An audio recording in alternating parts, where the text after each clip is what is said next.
আসসালামু আলাইকুম। Samsung M02s এই ফোনটিতে সমস্যা হচ্ছে, ফোনটি চালু করার পরে হ্যাঙ্গিং লোগো ওপেন হয়ে ফোনটা দাঁড়ায় থাকে। তো এই ফোনটি আজকে কিভাবে ইনশাল্লাহ কাজ করব এটা আপনাদেরকে দেখাবো। এই ফোনটির সিপিওটা রিমুভ করলাম। এখন এটার হচ্ছে যে বোর্ডটা আছে, বোর্ডটা ক্লিন করব। এটা হচ্ছে হট গান আর নাইফের মাধ্যমে বোর্ডটা আমি ক্লিন করব। ক্লিন করে সুন্দর করে ক্লিন করে পরিষ্কার করে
বোর্ড ক্লিন হয়ে গেছে, আইসিটা রিভলভ করা হয়ে গেছে। এখন আমি আইসিটা ইনস্টল করব।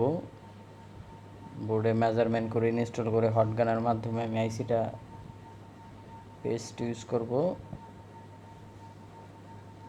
পেস্ট দিয়ে তারপর হচ্ছে যে আমি আইসিটা একটু হালকা করে একটা লাড়া দিয়ে দিব। লাড়া দেওয়া হয়ে গেছে। এখন ফোনটি চালু করব। চালু করে দেখব যে ফোনটি কি যেই সমস্যাটা ছিল এটা চালু হওয়ার পরে দাঁড়ায় থাকে হ্যাঙ্গিং লোগো। এখন দেখব যে ফোনটা চালু হয় কি না। ফোনটা চালু হয়েছে। এটার মডেল হচ্ছে M02s।